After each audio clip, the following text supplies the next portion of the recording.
Hi, welcome to the tutorial for Scrivener. When you first start up Scrivener, you'll see a tutorial. You can go through each of the chapters and read through that. I recommend you do it. Helps you get started. You have up here your normal sort of toolbar. On the toolbar you have the binder, which opens and closes the side panel.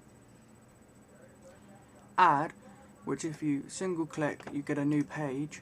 I'll just delete that.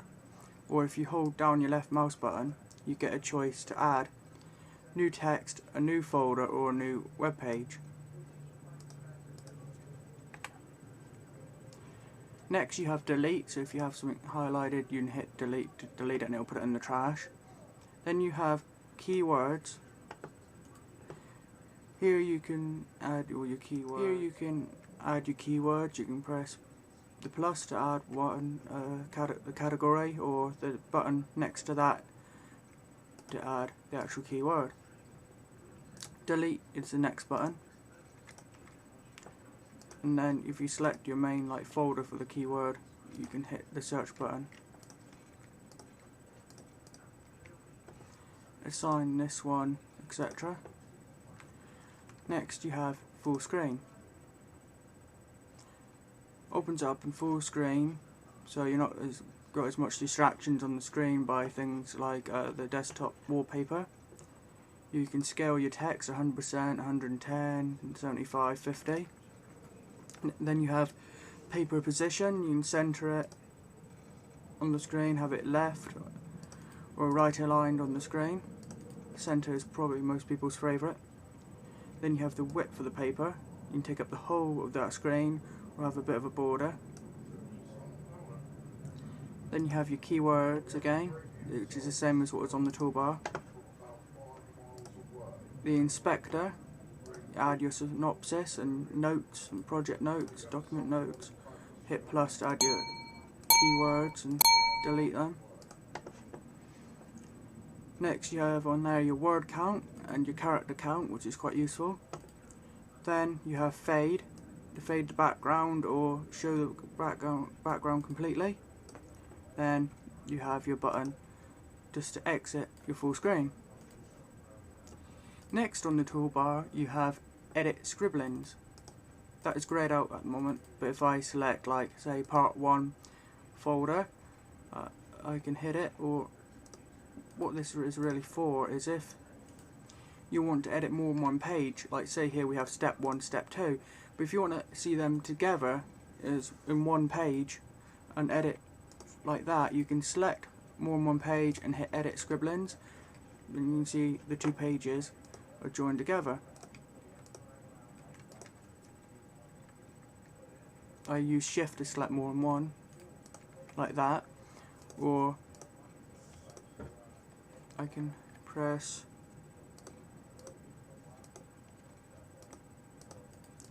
Apple key to select more than one that aren't joined in a row.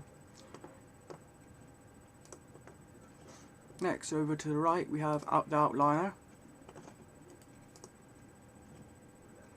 and you can also select your label for on your outlines and status, such as to do. Next to that you have your corkboard, which is where using synopsis is coming quite useful, because in corkboard mode you have it laid out like a corkboard, and here you can see your synopsises, so you know what's what and things like that. Whereas if you've got no synopsis like this one, you may not be quite aware what's contained in that particular document. Of course, next you have search, which is very standard for a Mac application. Then you have inspector, which opens up a side panel on the right, where you can again put your synopsis there. So I can do step 2, then if I click off of that, you can see your synopsis has been added to the corkboard as well there.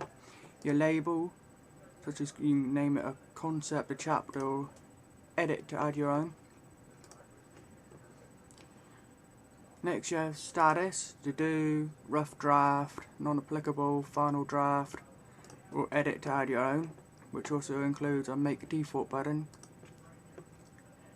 Include in draft, page break before, preserve formatting. Also you have down here tabs for notes, which is what we're on, references, keywords. You can also use Command 8, and you can press it again up here to unshow it. What makes Scrivener really stand out is the binder to the left, because you can add folders. So basically you could say your folder is your chapter, and the pages are like pages in a book. So you could say this is called part 1 basics, but you could say that's chapter 1, and then this is like page 1, page 2, page 3. That is very handy. And also when you export, you can also export it then as a manuscript with all in one continuous document. This is very handy, and I think it really makes this program stand out. As when I've searched around before I came across this, trying to find a program that did exactly that, which is what I wanted personally. But it just seems like even though there's so many programs like this that say they're for creative writers, things like that, they don't even have that, which I think is such a basic feature needed from a program such as Scrivener. So I think this really makes it stand out. Down the bottom bar here you have word count and character count for the current document you have open. This one you see has 256 characters, but if I open another one, 503. Of course this here is your actual edit panel where your pages show up to edit. To the left of that you have your percentages for zoom in, 600%, say 175. Quite useful to have it right there. Then as you can see you have create new text document, which is basically the same as using this up here. New folder. Then your labels, another way to do new folder and stuff again there, and your status to do, rename, delete, empty trash, and get to all that sort of stuff very easily using that menu right there. Of course up the top here you have the standard sort of Mac app menu bar. You have the name of your program and then your about box you can get to from here. As you can see I'm using what is currently the latest version 1.53. Your preferences. Lots and lots of preferences, unlike some applications which don't give you much in the way of options. You can select your image format, JPEG or PNG, your compression for the image, converting options. You can convert HTML to web archives or convert HTML to text. Your bibliography manager, choose, reset that. Separators, double, single, new line. Merge documents, doubled, new line or singled. Clip-ins. Default editor width, use current or type it in manually, fixed width or not. You can select here if you want what symbol you want to use as your open, close quotes, etc. You can also use on here smart symbols, such as type in your usual sort of thing you type in a say a text message for a smiley face, but if you have smart symbols enabled it will convert it to an actual picture.